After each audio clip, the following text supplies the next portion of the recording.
everyone. Good Wednesday afternoon. Hope everyone has had a nice start to the day and also throughout the middle of the day as well. We are, though, expecting some increased rain chances across our region, and not only for the Magnolia State, but across the Deep South as a whole. There's a tropical air mass overhead as well as a disturbance to our north and west, and that's causing some rainy and stormy weather across portions of the Mid-South and now Louisiana, but that tropical moisture will continue to build in.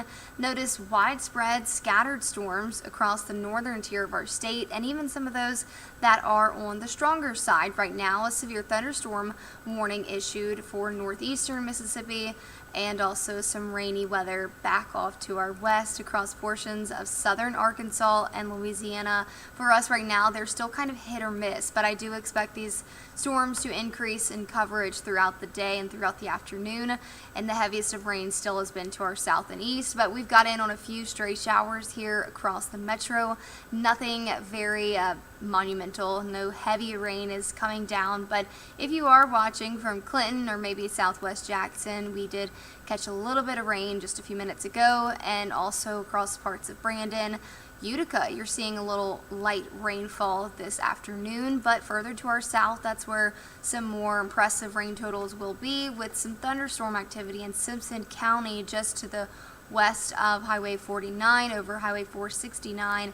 Heavy rain ongoing there, and these will not last for hours, but I do expect these to be scattered about throughout the day. And also right north of Mount Olive in parts of Smith County, you're seeing some heavy rain there, some strikes of lightning, and likely hearing some rumbles of thunder. If you're in Collins, also similar conditions for you guys. But we're dry in areas along the river, just cloudy. It looks like we could see, you're looking back off to the west here where you're seeing the rain west of the Mississippi River, and that is all moving in from Louisiana and Arkansas.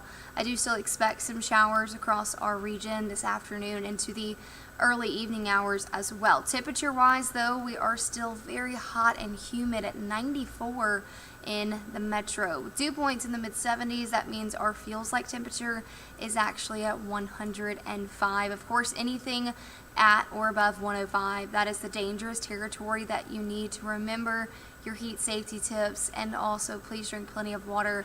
Listen to your body. Right now we're at 97 in Rolling Fork, 93 in Natchez and Meadville, 91 in Macomb, and 94 in Prentiss as well, but feeling more like 105 in Jackson, feeling like 110 in Yazoo City, 111 in Rolling Fork. So just very unbearable conditions out there. 102 in Laurel, 109 in Prentiss. So everywhere across the region, unless you're getting in on one of those scattered showers right now, you are hot and humid, and you're likely feeling heat indices anywhere from 105 to 110 now. And remember, that is heat alert territory for us. Now, the Mud Monsters are playing the Otters again at Trustmark Park, and down in the swamp we could see a stray shower or storm, but we're going to keep the chance of rain fairly low. We again are not going to see this widespread across the entire region, but today and tomorrow especially are the days we're looking out for some better coverage of rain compared to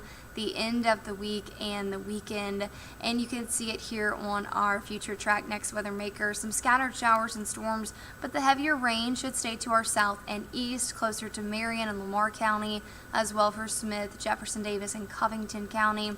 Some strikes of lightning and loud rumbles of thunder will be possible, and I think a few thunderstorms also could be possible even after the dinner time hour and through the midnight hour, with that disturbance that continues to push to the south. But we are still tracking better chances of rain heading into your Thursday and Friday. Rather, Thursday will be our best chance of rain, around a 60% coverage, and you can see those thunderstorms starting a little bit earlier, around 12:31, even right over the metro. We could see some heavy rainfall in and around the lunchtime hour through 4 and 5 o'clock. Still some heavy rain coming down across the region. Remember, this is just a model, to take it with a grain of salt.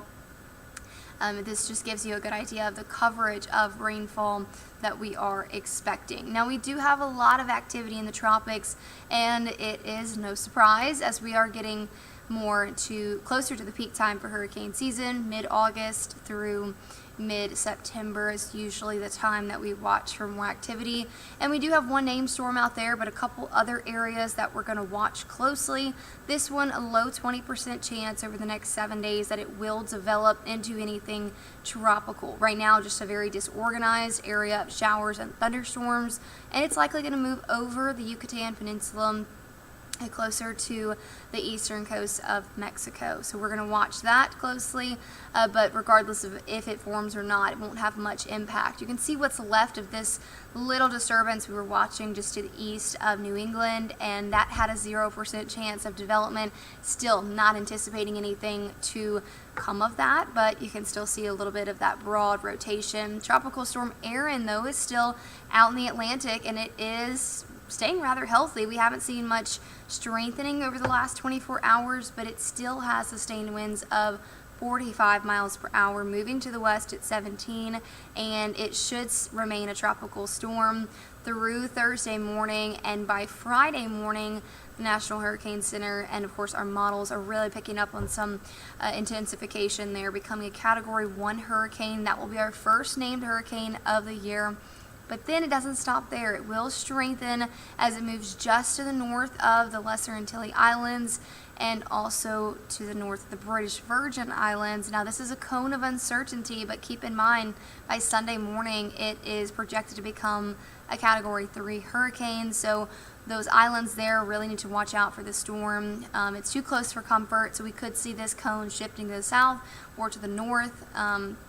So we're going to watch that closely. Also, Puerto Rico, Dominican Republic, something to be watching. Now, this system is moving to the north, to the west, and it's going to turn against that. We're watching this Bermuda high that's usually right over Bermuda. It's further east now, and I do expect this, and so do our spaghetti plot models, to really stay on that track that the National Hurricane Center has it on, but then it will take more of that northerly turn, so hopefully missing our eastern parts of the U.S. But we're going to watch that closely regardless. I don't expect this to have any impacts on us here across the Gulf Coast, but we will keep you up to date if that changes. We still have many days to really nail that down, and of course if anything changes, we will be the first to let you know. But your 8-day forecast is showing us still some unsettled weather through the end of this work week. Temperatures in the mid-90s with a chance of rain around 60% tomorrow, but then going down for us as we head into your Friday